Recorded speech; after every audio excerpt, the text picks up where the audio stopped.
لا إله إلا أنت سبحانك إني كنت من الظالمين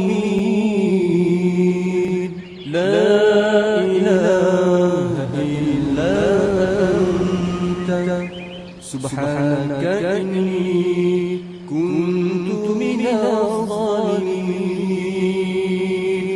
لا إله إلا أنت سبحانك إني كنت من الظالمين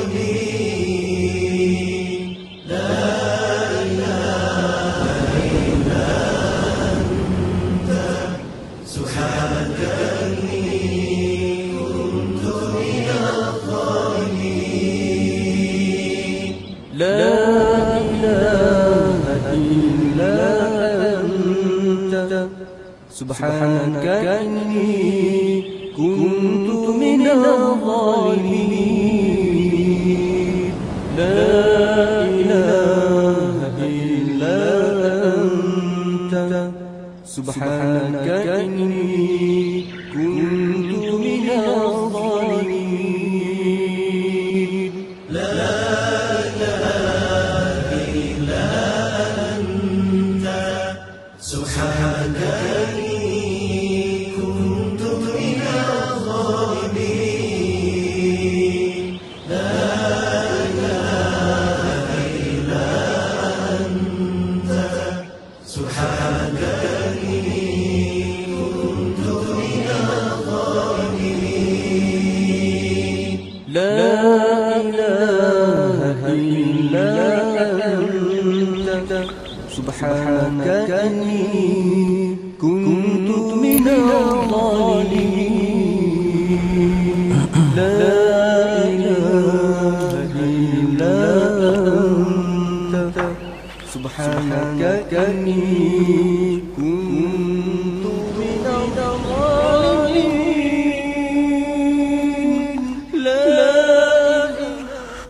إلى حضرة النبي المصطفى رسول الله صلى الله عليه وسلم وآله الكرام أصحاب النظام شيء لله لهم الفاتحة أعوذ بالله من الشيطان الرجيم بسم الله الرحمن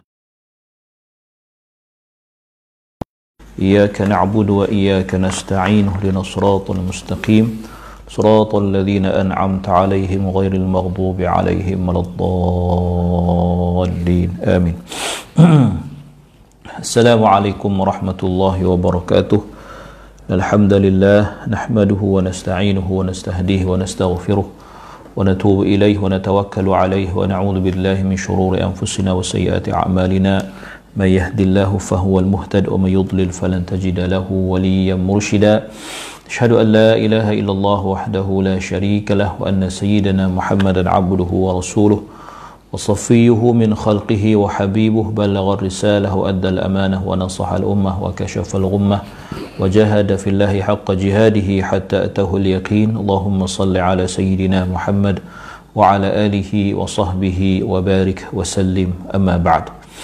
Alhamdulillah, pertamanya marilah sama-sama kita akan setinggi-tinggi kesyukuran kehadrat Allah Subhanahu wa taala atas segala nikmat yang Allah Taala kurniakan kepada kita, terutama nikmat iman dan Islam, dan marilah sama-sama kita bersyukur dengan mentaati segala perintah Allah, melaksanakan segala suruhannya dan menjauhi segala larangannya. Mudah-mudahan Allah Subhanahu wa taala sentiasa memberikan taufik dan hidayah kepada kita, menerima segala amal ibadah kita, mengampunkan segala dosa, kesalahan dan kesilapan kita, dan mudah-mudahan Allah golongkan kita dalam kalangan hamba-hambanya yang bersyukur. Amin ya rabbal alamin.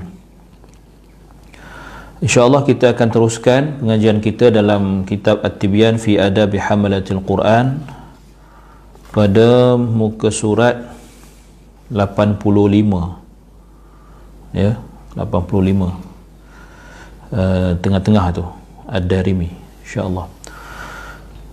Bismillahirrahmanirrahim. Qala al-musannif rahimahullahu ta'ala wa nafa'ana bi'ulumihi fi daraini amin. Wa rawa ad-Darimi bi isnadihi 'an Ibn Abbas radhiyallahu anhuma qala man istama'a ila ayatin min kitabillahi kanat lahu nura. Yang bermaksud Ad-Darimi meriwayatkan daripada dengan sanadnya daripada Ibn Abbas radhiyallahu anhu, beliau berkata, yang bermaksud sesiapa yang mendengar, sesiapa yang mendengar satu ayat kitabullah, yakni Al-Quran, maka ayat tersebut merupakan cahaya baginya. Merupakan cahaya baginya. Sebab itu kalau kita nak bincang apa yang dikatakan sebagai nur ini, dia nur ada dua. Pertama, nur dipanggil nur yang bersifat bersifat basar. Maknanya nur pada penglihatan. Dan kita boleh melihat pada waktu macam ni, kita boleh melihat dalam bilik ni, tuan-tuan boleh melihat saya sebab ada cahaya. So ada cahaya, mata kita boleh berfungsi. Mata kita ni, mata zahir kita ni boleh berfungsi dan nampak sesuatu kerana ada cahaya, kerana ada nur. Tetapi ada satu lagi yang dilihat dengan mata hati, maknanya bukan mata kasar tetapi mata hati. Jadi cahaya yang membolehkan mata hati kita melihat ialah dipanggil nur basirah. Nur basirah maknanya penglihatan, cahaya yang menyebabkan hati kita boleh melihat. Jadi ini beza antara basar dengan basirah. Mata hati dengan mata kasar. Itu beza dia. Baik. Maka pastilah yang dimaksudkan dalam hadis ini ataupun dalam riwayat ini ataupun dalam asar ini, yang dimaksudkan dengan cahaya situ ialah cahaya basirah, cahaya yang dengannya mata hati kita boleh melihat, iaitu Al-Quranul Karim, yang boleh diperolehi oleh sesiapa yang mendengar. Ada orang dia rajin dengar Quran kan, dia download MP3 imam-imam kan, syekh-syekh yang dia minat, so dia dengar. Dalam kereta dia dengar, dalam tengah jogging dia dengar. Itu satu benda yang baik. Maknanya apa? Ia akan memberikan cahaya pada hati kita. Di samping kita berjogging kan, biasa orang download lagu-lagu apa benda kan, maka ditukarkan dengan Al-Quran. Maka itu adalah lebih baik. Dan sebenarnya benda ni, sebab benda tak nampak kan, benda yang tidak dapat dilihat. Kalau dapat dilihat senang. Jadi yang merasa ialah diri kita sendiri, bukan orang lain. Yang merasa perubahan adanya cahaya dalam hati kita ialah diri kita sendiri. Sebab tu ulama-ulama tasawuf membicarakan tentang hal ini, yang saya pernah sentuh dalam kuliah ni rasanya, tentang perkara-perkara yang dengannya kita boleh mengenal diri kita melalui tabiat ataupun perbuatan hati kita. Kalau hati kita macam ni, ataupun kalau perangai kita macam ni, kalau tindak tanduk kita macam ni, macam inilah hati kita. Kerana hati ni dia adalah orang kata apa, raja kepada seluruh tubuh badan kita. Fa idza saluhat saluhal jasadu kullu wa idza fasadat fasadal jasadu kullu ala wahyal qalb. Maknanya kalau dia baik, baiklah seluruh anggota. Jadi bila hati kita ada dipenuhi cahaya akibat daripada ataupun hasil daripada kerapnya kita atau istiqamah kita dalam mendengar bacaan-bacaan Al-Quran, iaitu belum cerita kita sendiri yang baca, suara kita yang kita dengar itu, ini suara orang lain, mendengar dulu, insya-Allah ada perubahan dalam hati kita, bermaksud ada perubahan pada seluruh perbuatan anggota kita, insya-Allah taala. Baik, kemudiannya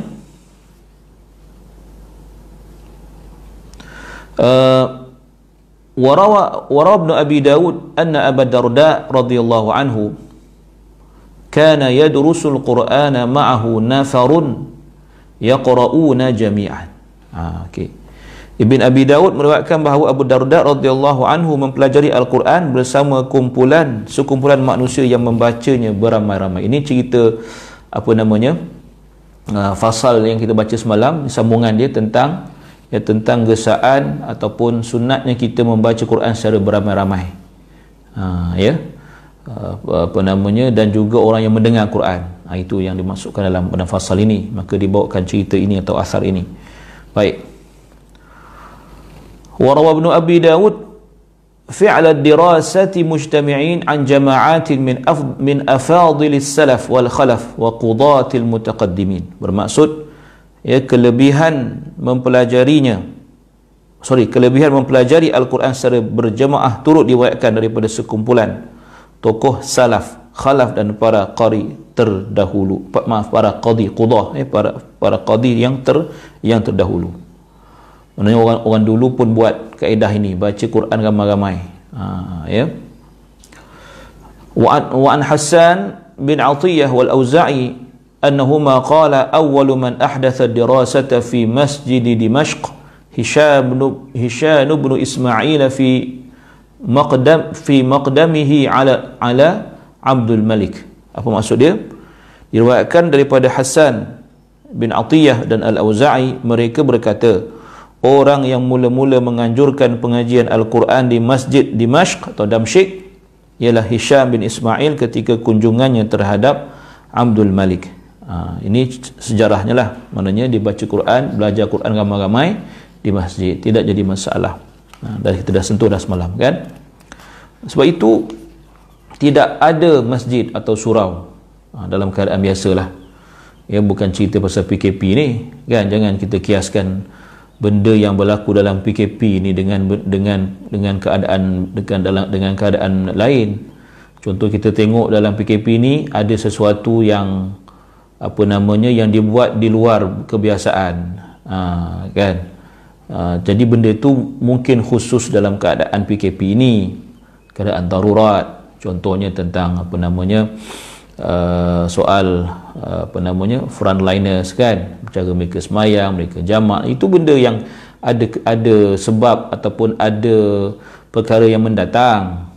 Jangan kita kiaskan pada semua perkara. Sebab itu benda-benda macam ni kita kena hati-hati. Maksud saya ialah perkara yang berkaitan dengan agama, rujuklah kepada orang agama. Berkaitan dengan fatwa, biarlah mufti yang keluarkan fatwa. Jangan kita jadi mufti tak dilantik, kan. Biar mufti kita di Malaysia ni paling ramai mufti. Negara paling ramai mufti di Malaysia lah. Setiap negeri ada mufti. Mesir punya besar, Mesir tu seorang je mufti, kan. Jadi maknanya kita ada kelebihan di sini. Maknanya apa juga keputusan dalam hal agama disepakati, dibincangkan, diperbahaskan dalam mesyuarat yang mereka terlibat. Jadi kita kena menyerahkan urusan itu kepada mereka. Biar mereka buat kerja. Kita bila ada keputusan dan di-endorse oleh kerajaan, maka kita kena ingat bahawa itu adalah suatu yang wajib kita ikuti. Jadi memang kadang-kadang kita tidak dapat memahaminya, kan. Apatah lagi kalau kata orang yang penuh dengan emosi, jadi kita memang macam contoh sekarang kita belum dapat pergi ke masjid lagi, memang kita pun siapa-siapa pun akan rasa resah, kan. Lepas tu kita mulalah kita mengkiaskan perkara itu dengan perkara ini, kiaskan dengan negara lain dan sebagainya. Itu kita sabar-sabar sikit, bawa bersabar, insya-Allah. Kemudian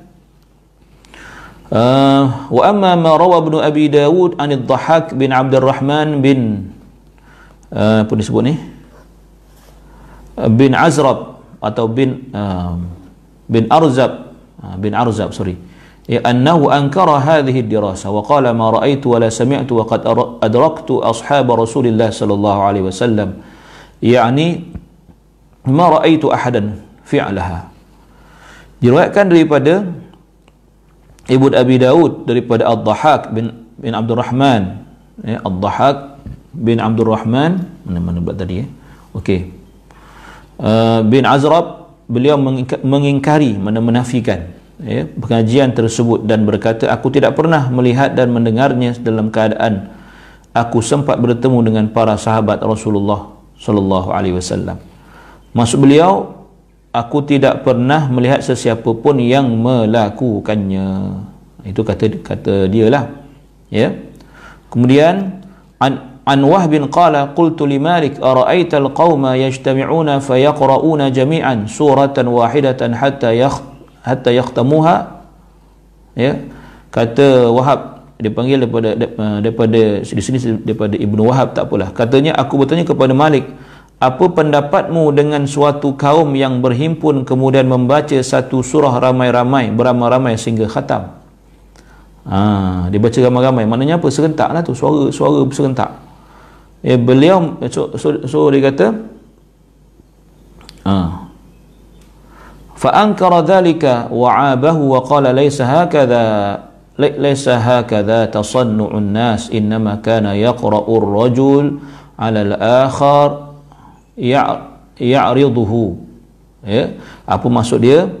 Beliau mengingkari Malik, Imam Malik, ya, mengingkari Imam Malik mengingkari beliau mengingkari dan mencela perbuatan itu dengan berkata, bukan begitu yang dilakukan oleh orang terdahulu, sebaliknya seorang membaca di hadapan orang lain yang menyemaknya. Ini cerita baca Quran ramai-ramai serentak, ya, macam kita baca Yasin ramai-ramai lah, ataupun sampai khatam. Ni bukan surah Yasin je, surah Yasin kita baca ramai kan. Ini baca Quran sampai, maksudnya baca Quran daripada awal sampai habis ramai serentak.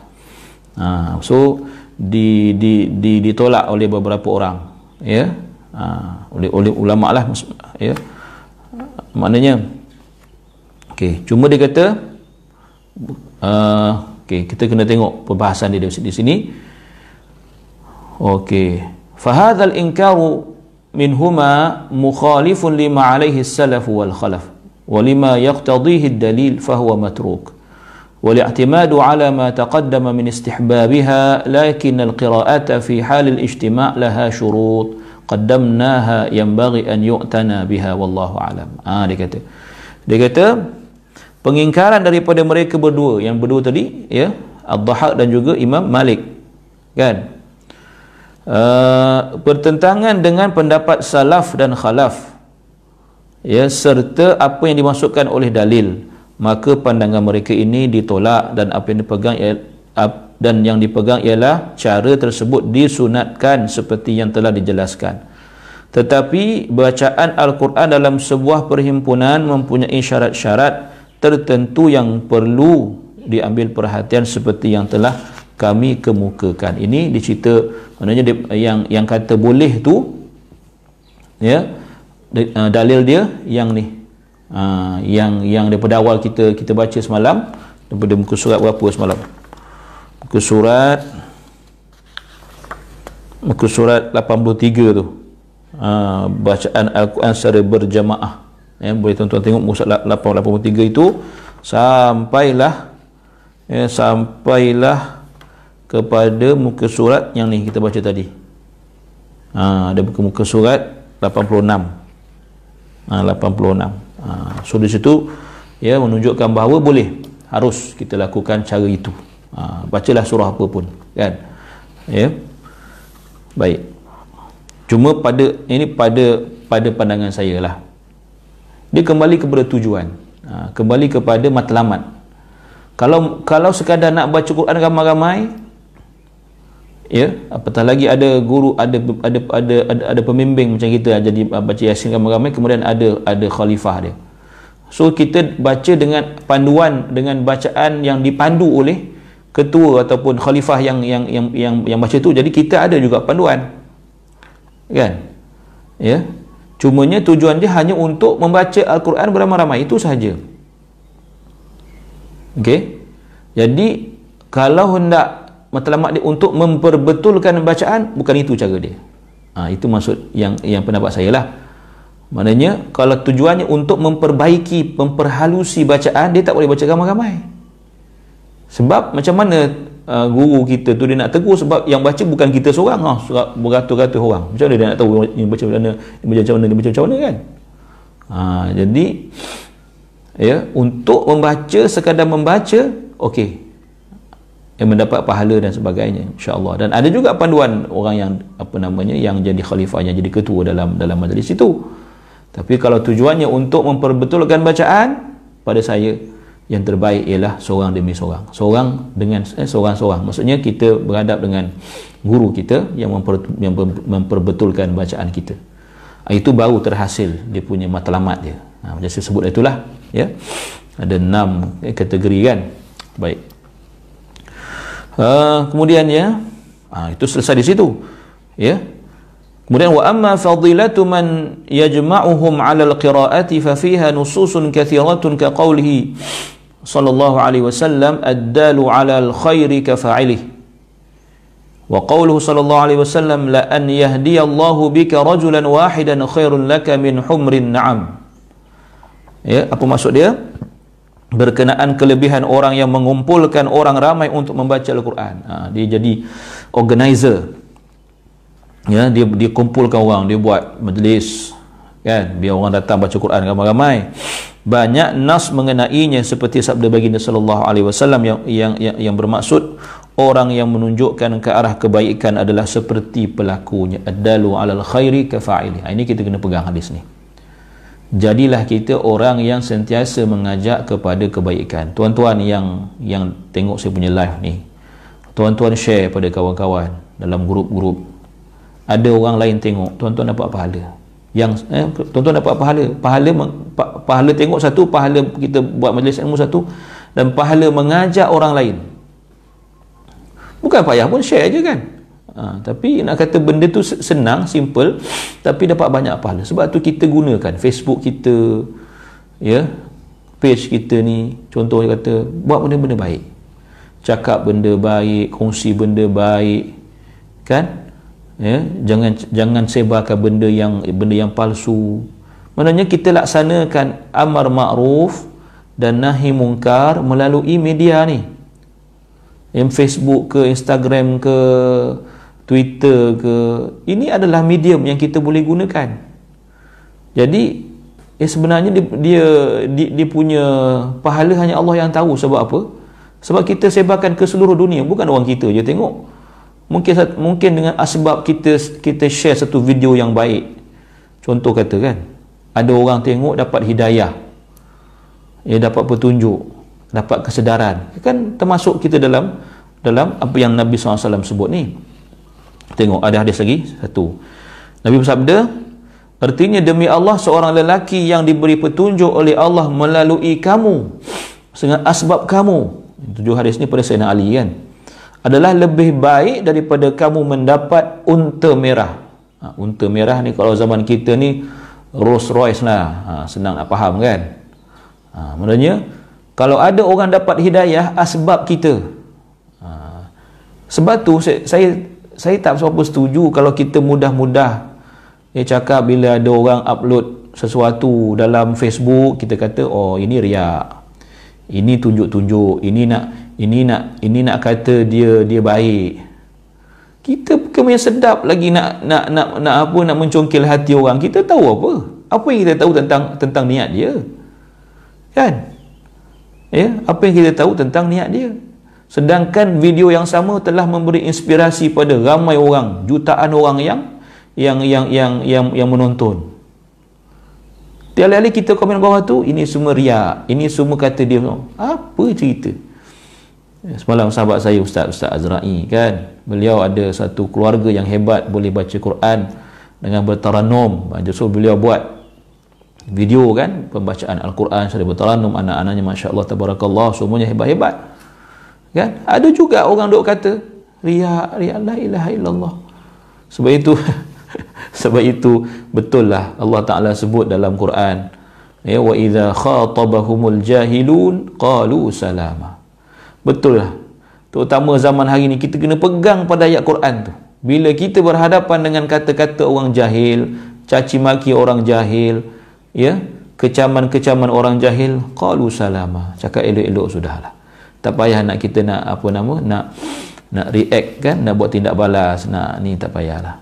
Kan, qalu salama, lantaklah kan, kita cakap yang elok-elok sudah. Sungguh kalau kita layan sakit hati, memang sakit hati, tapi tak jadi faedah juga melayan orang jahil. Kan macam tu keadaannya. Begitulah. Masya-Allah, ya. Itulah bila Allah Taala dah pesan tu, makna betul lah ada orang macam tu. Ya tak? Kemudian Dan banyak lagi hadis masyhur dalam hal ini. Dia kata wal ahaditsu fi kathiratun masyhura. Wa qad qala Allah Ta'ala wa ta'awanu 'alal birri wat taqwa.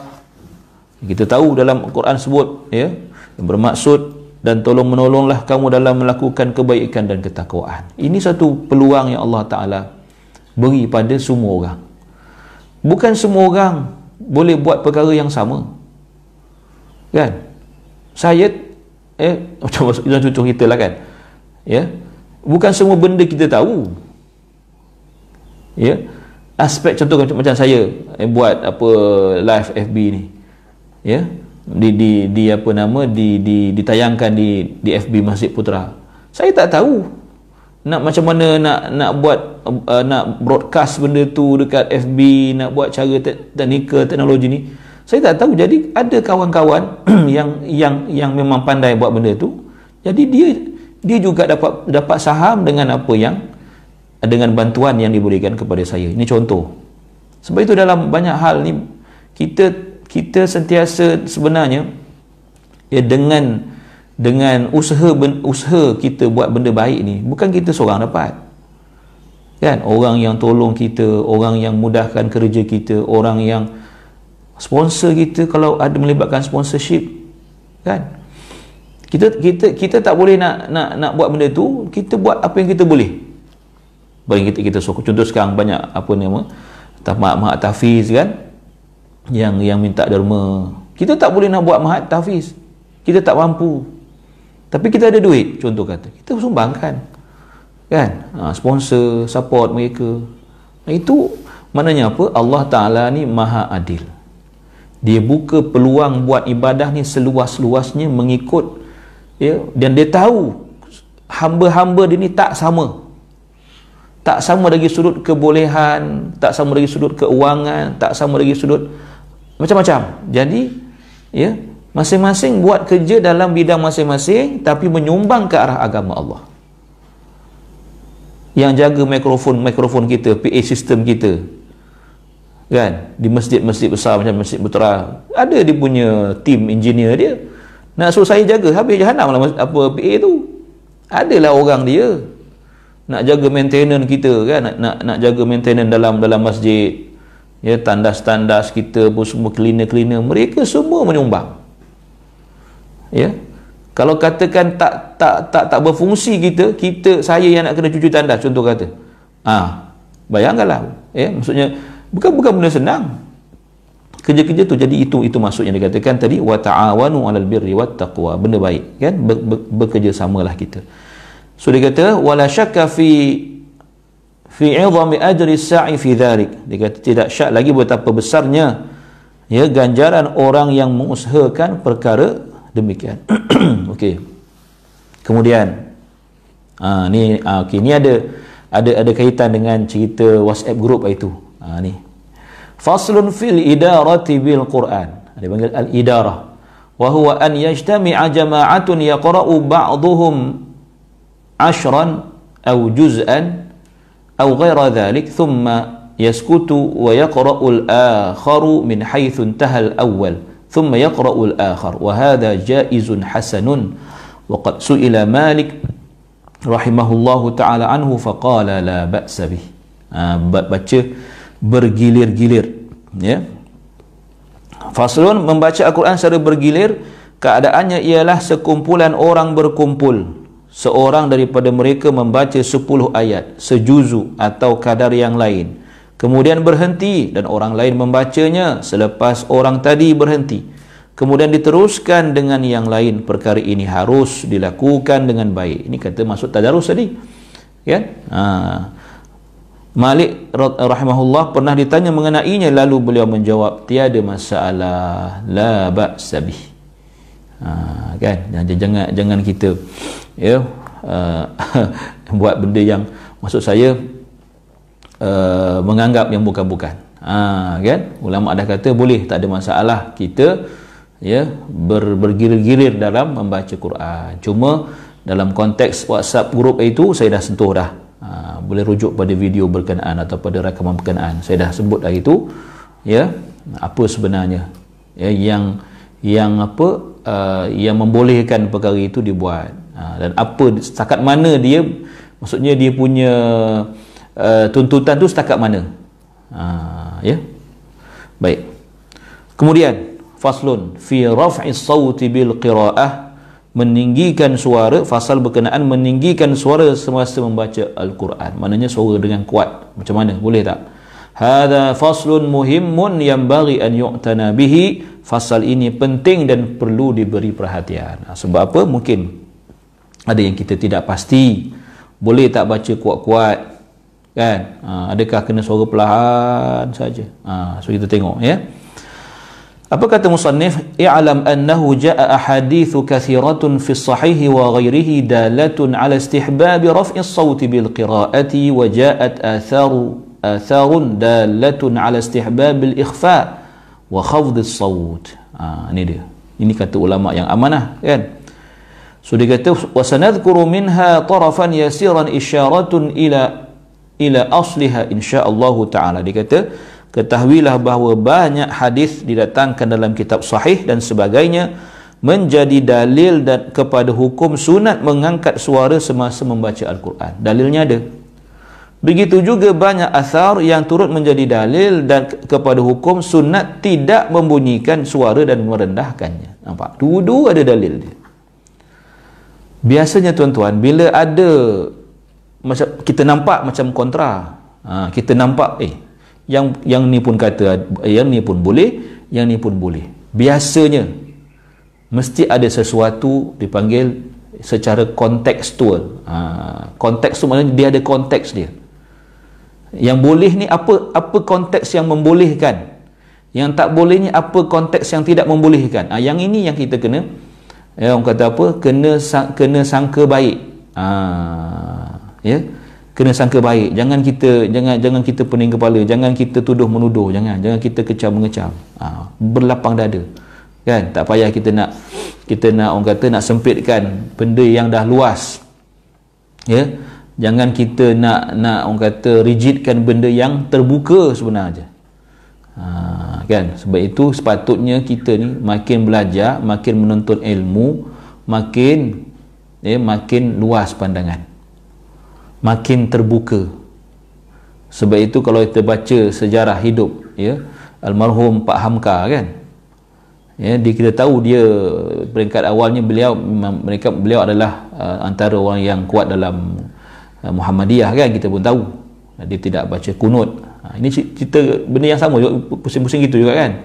Lepas tu bila dia di akhir-akhir hidup dia agak terbuka, baca kunut. Lepas tu dia ikut majlis maulid, ya, selawat dan sebagainya.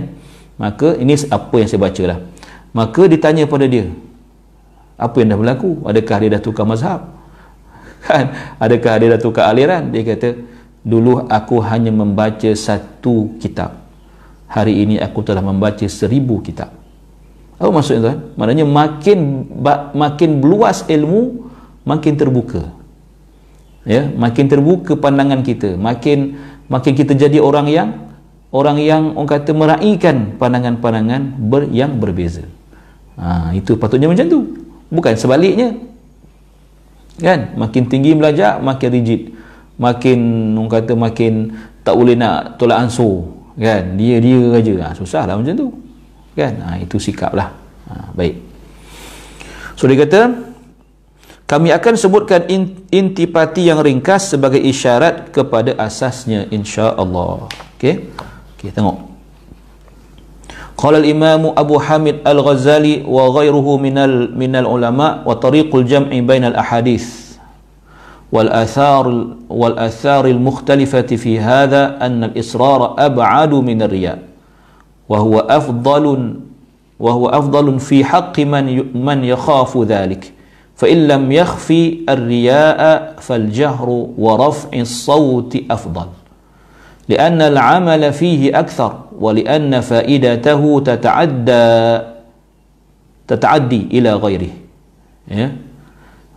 ولأن فائدته تتعدي إلى غيره والمتعدي أفضل من اللازم ما شاء الله ولأنه يوقظ قلب القارئ ويجمع همه إلى الفكر فيه wa yasrifu sam'ahu ilaih wa yatrudu an-naum wa yazidu fi an-nashat wa yuqidhu ghairah min na'imin wa ghafilin wa yunshituhu. Subhanallah.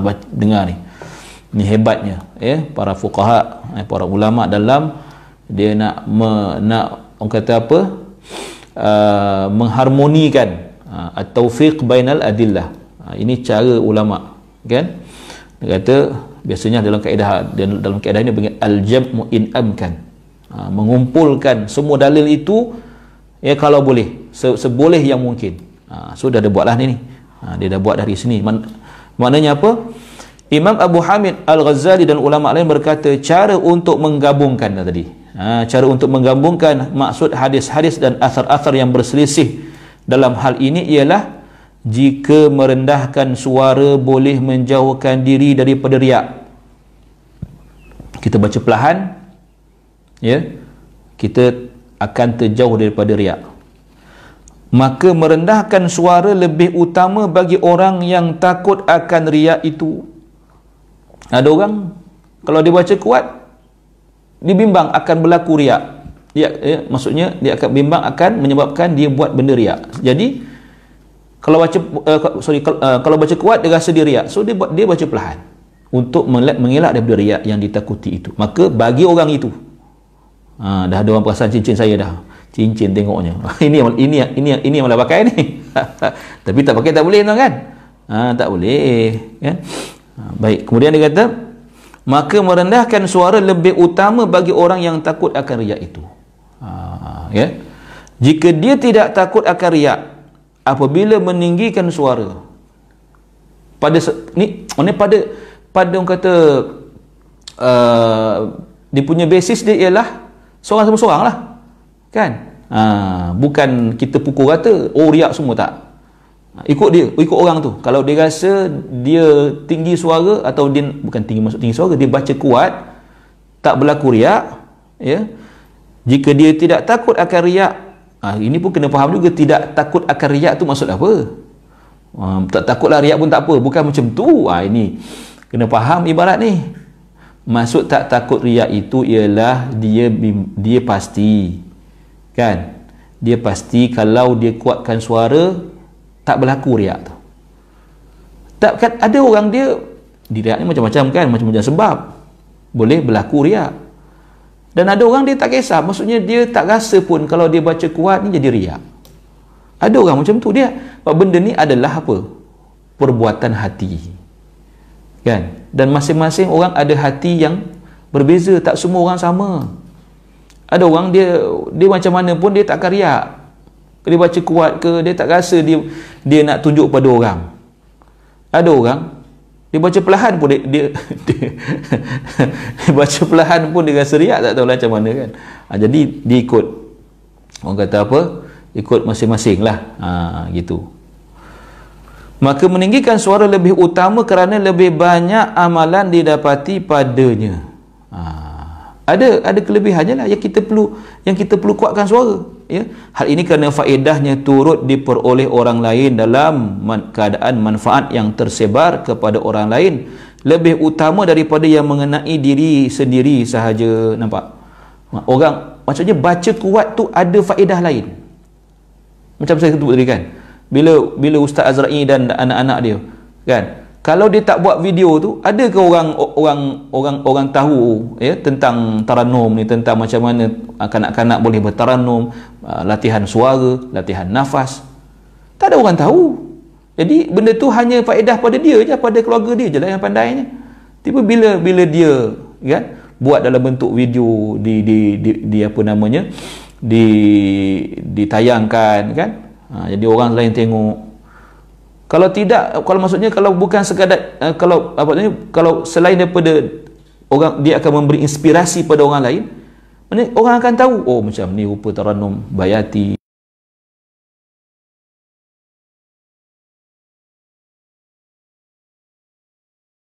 Hijaz, Nahwan, Rasikah, Jaharkah.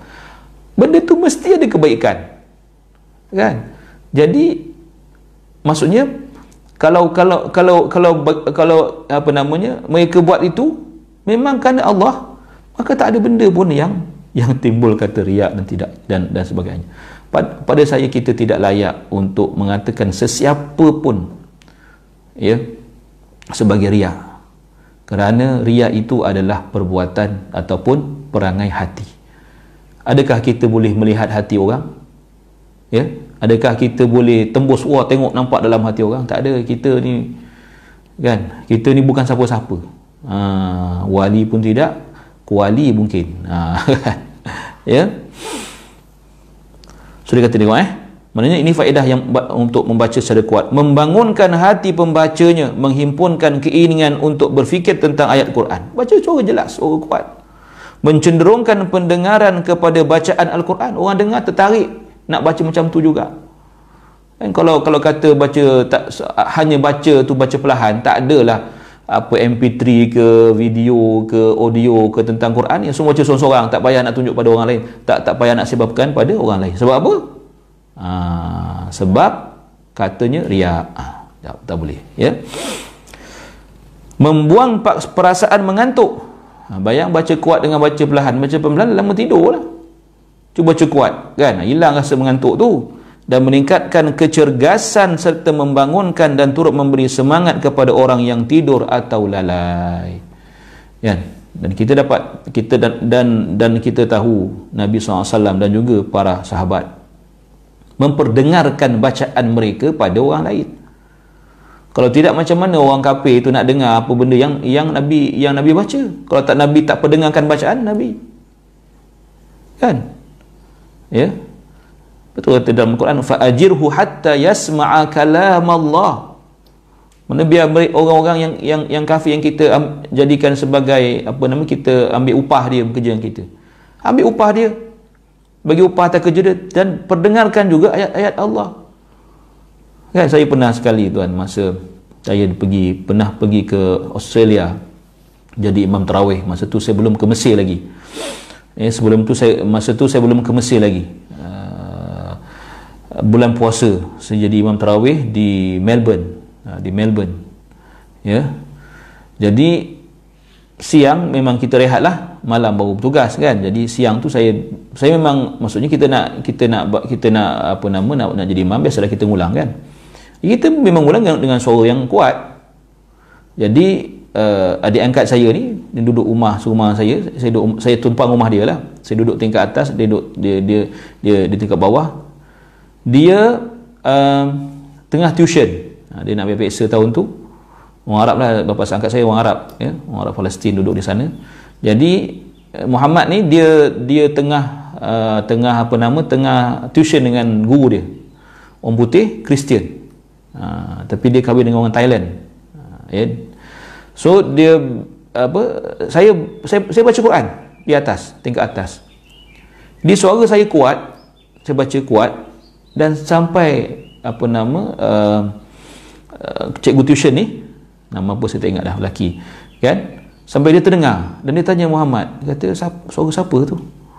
Kata Muhammad ni suara imam kita orang kat sini, dia bertugas jadi imam dekat masjid kita orang sepanjang Ramadan. Boleh tak aku nak jumpa dia? Kata cikgu dia. So Muhammad panggil saya pun turun borak-borak dengan cikgu dia tentang Islam. Nampak tak? Asbab apa? Asbab dia dengar saya memperdengarkan bacaan dengan kuat. Cuba kalau saya baca perlahan, seseorang aja baca perlahan, dia tak akan dengar. Dia tak tahu pun ada orang baca Quran kan. Nampak itu tak hikmah dia tu. Jadi dia panggil saya turun borak-borak pasal Islam. Dia kata dia pernah pergi Malaysia. Ya, so akhirnya kita hadiahkan dia bapa angkat saya hadiahkan cikgu ni Quran terjemahan bahasa Inggeris. Subhanallah. Ada benda kadang-kadang benda simple kan, benda yang kita rasa macam tak ada apa-apa. Baca Quran, dengarkan Quran pada orang. Tapi ya, Allah nak jadikan dia asbab hidayah, itu kuasa Allah. So jangan kita pandang ya benda-benda kecil-kecil ni ya benda remeh. Kan Nabi sebut wala tahqiranna minal ma'rufi syai'a, jangan kamu pandang remeh pada sebarang perkara yang baik, ya, walaupun hanya dengan senyuman yang kau lemparkan kepada saudaramu. Kan, maknanya kalau kita rasa senyum tu tak ada apa-apa, tidak, Allah pandang senyum tu ada pahala sedekah. Ya, ibtisamuka ala wajhi akhika sadaqah. Senyumanmu kepada kepada saudaramu itu diganjari seperti sedekah. Jadi itu yang kita kena buat. Baik. Kemudian mana tadi? Qalu famahma hadarahu syai'un min hadhihi an-niyyat faljahru afdal. Fa in ijtama'at hadhihi an-niyyat tadha'afa al-ajr. Masya-Allah. Dia kata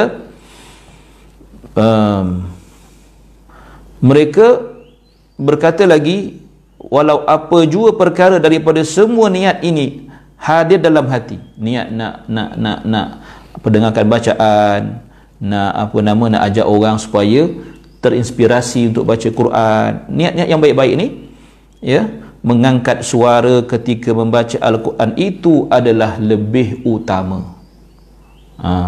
Kan macam kita majlis tilawah kan, majlis tilawah, kita buat majlis tilawah di dewan yang besar kan. Macam baru ni kami saya terlibat jadi hakim fatih untuk tahfiz untuk tahfiz kebangsaan kan di Sabah. Masya-Allah tuan-tuan, tempat dia dewan Sabah Convention Center tu, masya-Allah, kami besar. Ya. Kami besar. First time diguna dewan tu untuk majlis Quran. Ni yang saya respect. Aku respect sama kau orang Sabah. Kan? Ya, dia buat majlis first event dekat dewan besar tu, SICC tu, Sabah International Convention Center tu, first event tilawah Quran peringkat kebangsaan. Bayangkan.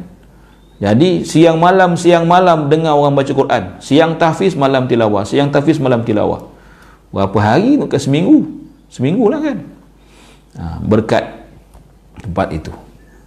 Ya, jadi itulah kan, kalau ada satu itu kan, kalau benda ni nampak macam tak ada apa-apa pada orang yang rasa tak ada apa-apa, tapi pada Allah Subhanahu Wa Taala, ya, semua perkara kebaikan itu sangat dipandang dan sangat dinilai oleh Allah Subhanahu Wa Taala. Walaupun kadang-kadang pada manusia tu benda kecil, benda tak ada apa-apa, apa sangat majlis tilawah. Ya. Jadi kita doakan agar majlis tilawah di Malaysia ni terus subur, makmur, diteruskan, ya, insya-Allah sampai bila-bila, insya-Allah taala.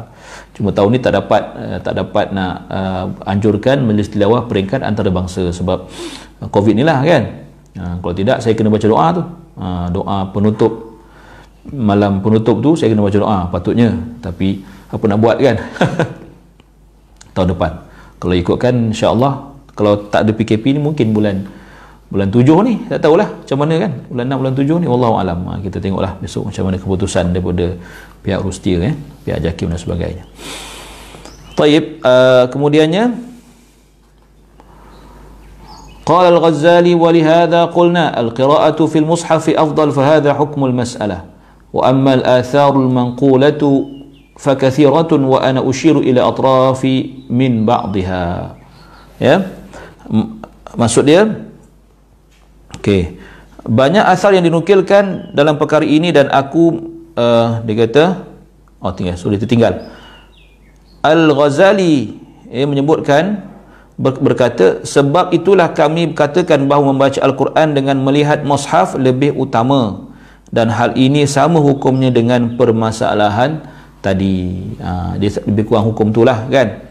Banyak asar yang dinukilkan dalam perkara ini dan aku mengemukakan beberapa sisi yang penting daripada sebahagiannya. Itu dia. Kemudian sabata fi sahihi an Abi Hurairah radhiyallahu anhu qala sami'tu Rasulullah sallallahu alaihi wasallam yaqul ma adina Allah li shay'in ma adina li nabiyyin hasanis saut yataghanna bil Quran yajharu bih. Hadis Bukhari dan Muslim, An-Nasa'i dan Abu Daud. Maksud dia, ya, dalam sebuah hadis sahih, dalam sebuah hadis sabit kitab sahih daripada Abu Hurairah radhiyallahu anhu, katanya aku mendengar Nabi SAW bersabda yang bermaksud tidaklah Allah mendengar, ma'adzinallah, tidaklah Allah mendengar. Sudah kita mendekat kepada sesuatu yang teliti, ya, dengar, maksudnya dengan teliti Allah mendengar berbanding suara yang didengarnya daripada seorang nabi yang bersuara lunak sambil melagukan Al-Quran dengan nyaring. Pastilah yang baca Quran ni Nabi SAW. Maknanya Allah sangat suka mendengar bacaan baginda Nabi SAW, yang mana ciri bacaan Nabi ni apa? Yataghanna bil Quran wa yajharu bih. Yataghanna bil Quran, maksud membaca Quran dengan berirama, dengan berlagu. Di sini antara tuntutan membaca Quran dengan berirama. Jadi isu ni Masya Allah, tabarakallah, antara isu yang hangat sepanjang tahun, tak habis-habis orang duk bertanya. Tak habis-habis orang duk bercerita, boleh ke tidak taranum, boleh ke tidak taranum, tanya Masya Allah, tabarakallah. Jadi kita kena kata apa, kena fahamlah benda ni dah selesai kan. Ada khilaf dalam kalangan ulama dan ada konteks masing-masing kan. Dan baru ni ada FB live dengan guru saya, ya, Dr. Isa Al-Maksarawi kan. Sebab dalam video dia dengan Dr. Aiman Sweet di YouTube menghantam keras kan. Jadi bila dia tanya baru ni, nampak jawapan dia okeylah, maksudnya selagi tidak menghilangkan asas dalam bacaan Al-Quran, iaitu bacaan secara tartil, hukum-hukum tajwid, makharij, sifat, waqaf, ibtida, benda-benda basic tu. Kalau selagi meraihkan itu, so okey, tak ada masalah kan. Sama ada dia tahu ke tidak ni lagu apa, tak tahu lagu apa, tapi dia baca dengan berlagu, so okey lah. Saya kata dalam video saya yang sebelum ni kan, sebelum ni lah saya kata, okey, ayat ni, hadis ni menunjukkan bahawa apakah benda yang kita perlu sepakat, iaitu Nabi SAW memang baca Quran dengan berirama. Saya kata berirama supaya orang tak silap faham. Tuan kata baca berlagu, oh Nabi baca lagu apa? Lagu Bayati ke, lagu Sabah ke, lagu apa? Dah tak payah tanya kan. Setakat ni saya tak jumpa lagi dalil yang kata Nabi baca lagu apa. Ya, kalau kita boleh buat andaian, mestilah Nabi baca dengan irama yang ada ketika itu pada zaman Nabi berada di Madinah atau di Mekah. Kalau kita nak panjangkan sikit dia punya perbahasan tu, ya, maka apakah lagu ataupun apakah irama yang ada ketika itu di Mekah dan Madinah atau di tanah Hijaz, kalau kita nak faham kan, ya. Besar kemungkinan, saya kata ini pandangan saya, mungkin salah, mungkin betul, mungkin salah. Irama yang Nabi SAW, ya, mungkin Nabi SAW baca Quran dengan irama yang berunsur, yang beraliran Hijazi. Dan memang pun dalam ilmu taranum ada lagu-lagu yang alirannya Hijazi. Ada yang alirannya Misri. Kan? Jadi maknanya benda tu wujud, cumanya pembuktian dari segi nas sukarlah, sebab benda ni berbentuk praktikal.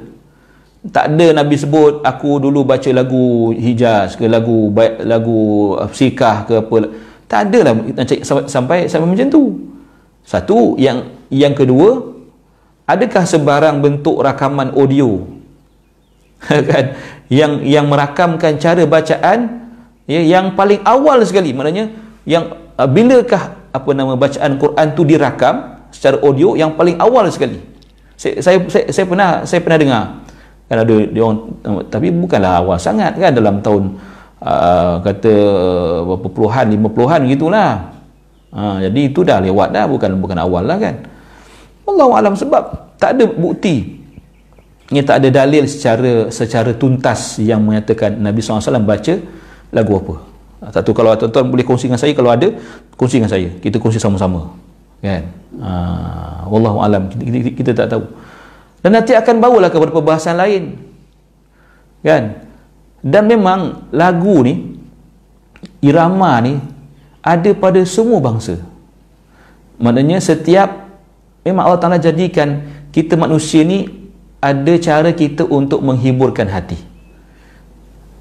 Maka cara kita untuk menghiburkan hati ialah kita menyanyi, ya, kita bermain muzik, kita bersyair, mengucapkan sesuatu secara berirama. Tak kira lah apa nama pada syair ke, pada sajak ke apa, tapi nak bagi ada suara yang sedap, irama yang sedap. Itu ada pada semua bangsa.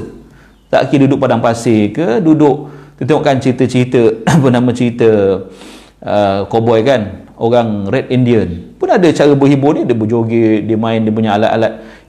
Itu memang Allah Ta'ala jadikan semua manusia macam tu. Sebab itu adanya kesamaan saya katakan antara lagu-lagu yang dibacakan dengannya Al-Quran dengan lagu-lagu yang dinyanyikan oleh penyanyi-penyanyi di tanah Arab. Mana dalam muzik tu ada, ya. Maksudnya kalau kita belajar muzik dekat Mesir, contoh kata, ya, dalam muzik tu ada lagu Bayati, Sabah, Hijaz, semua lagu tu bahkan lagi detail lagi usul dan furuknya, ya. Begitu juga dalam pengajian Taranum Al-Quran ada juga lagu-lagu tu. So kesamaan itu benda biasa. Sebab muzik ni bukan orang Islam je, kan, orang bukan Islam pun menyanyi. Tuan-tuan pernah dengar tak orang Kristian baca baca Bible dia? Saya pernah sekali lalu, kalau kami duduk di Syubra dulu, memang gereja dengan masjid ni dekat-dekat je. Jadi saya pergi rumah sahabat saya, saya ingat lagi di Saint Teresa di Syubra. Saya jalan malam tu, petang, ya, dalam pas Zuhur, pas Asar itulah, tak ingat. Jadi bila kita lalu, saya dengar daripada jauh bunyi orang berzanji lagu Sikah. Sebab saya memang daripada kecil memang taranum dan berzanji saya boleh, insya-Allah boleh sikit-sikit lah, tak adalah hebat sangat, boleh lah, jadi kenal lagu lah. Jadi saya kata lagu Sikah ni sedap pula bunyi dia, lepas tu suara dia kuat kan. Saya kata ini datang dari, saya carilah suara tu, saya cari kok ada majlis ke apa, maulid ke apa kan. Saya tengok datang daripada gereja. Rupanya mereka tengah baca kitab dia, baca Bible dia. Bible dia dalam bahasa Arab, dan melagukannya dengan lagu yang saya pasti lagu Sikah, kan, macam berzanji sebiji.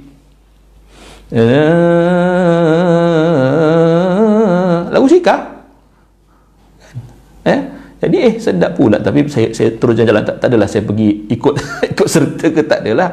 Tapi nak kata, ya, ada bunyi, ada suara, ada muzik, ada irama yang disepakati, yang diamalkan, cuma dalam konteks yang berbeza. Mereka buat dalam baca Bible mereka, kita baca dalam Quran kita. Jadi benda ni panjanglah, itu saya serahkan kepada sahabat-sahabat saya, ya, ustaz-ustaz kita yang mahir dalam taranum lah.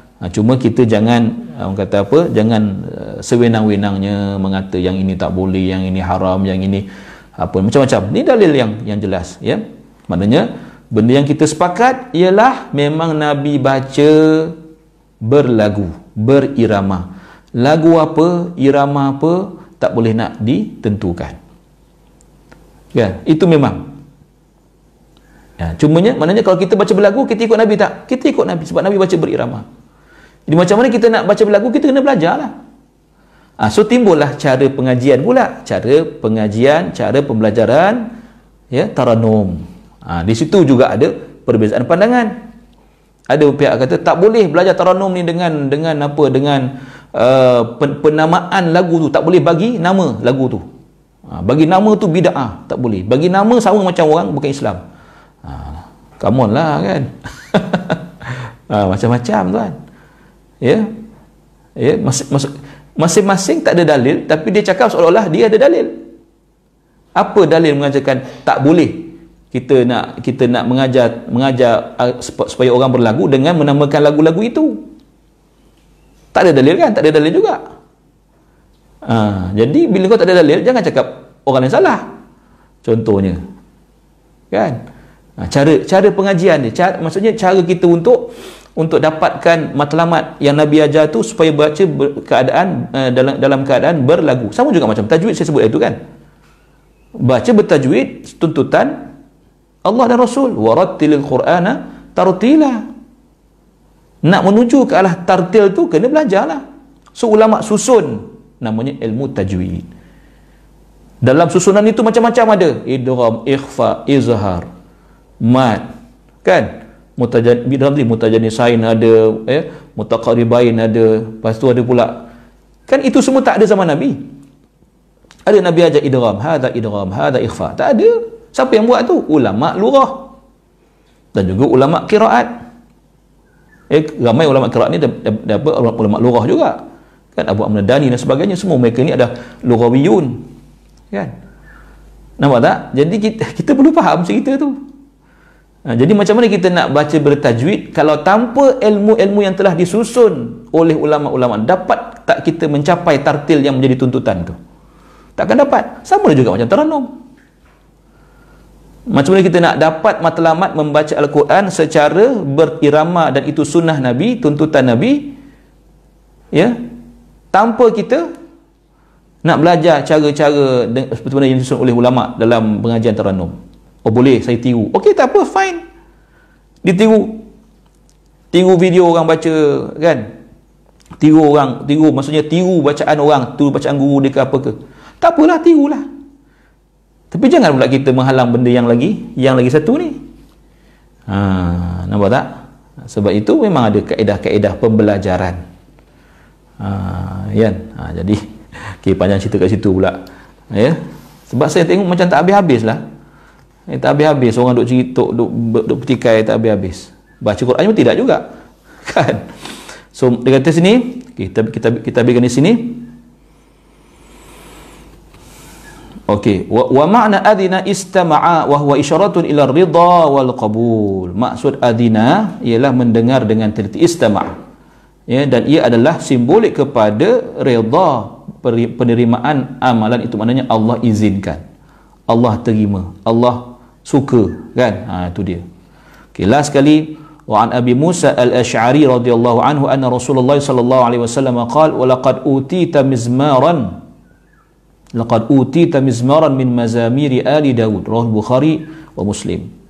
Diriwayatkan daripada Abu Musa al-Asy'ari radhiyallahu anhu, Rasulullah SAW bersabda kepadanya. Sebab apa? Abu Musa ni memang suara dia sedap, kan? Artinya, demi Allah, sesungguhnya kamu telah diberikan salah satu seruling, mana suara yang merdu, ya, daripada keluarga Nabi Daud, maknanya daripada Nabi Daud alaihissalam. Nabi Daud terkenal dengan suara yang sedap. Dan kau ni macam keturunan Nabi Daud lah, kan? Nabi cakap pada Abu Musa, kau ni macam keturunan Nabi Daud. Ya, maknanya memang ada kelebihan dari sudut suara. Sebab itu, ya, kita ni kalau kita diberikan Allah kemampuan dengan suara yang baik, maka belajarlah, ya, untuk bertarannum, untuk berlagu dalam bacaan. Ya, saya ini bukan nak tekan lip, bukan masuk lip tekan sendiri tau. Bila saya kecil-kecil dulu, saya suka menyanyi. Tanya arwah mak arwah yang saya tahu, kan? Saya suka menyanyi, dan arwah ayah saya, dia dalam kereta dia banyak lagu-lagu P.Ramlee. Dia suka P.Ramlee.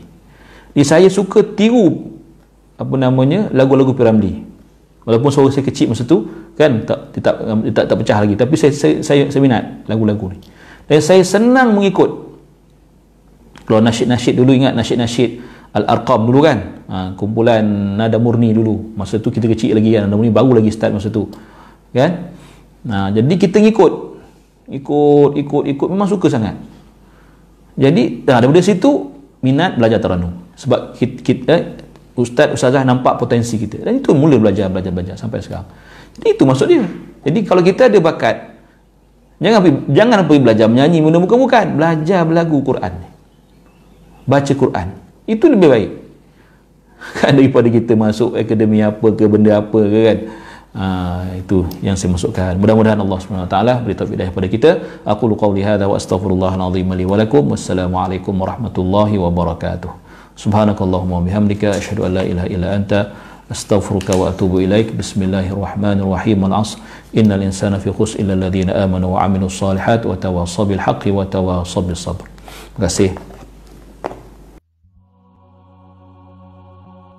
أين الصلاة وأين غاب المنبر بل أين صوت بتلاوتي يجهر بكت المآذن والمساجد أغلقت وبكى فؤادي والمدامع تنثر مذ أن خلقنا والصلاة قامة واليوم جاء بمنعها من يخبر ذاك احتراز من عدو صامت دهم الأنام فساد ذاك المخبر قالوا كورونا فاتكم متربص فتكاتفوا وتجنبوا ولتحذروا فتفرقت تلك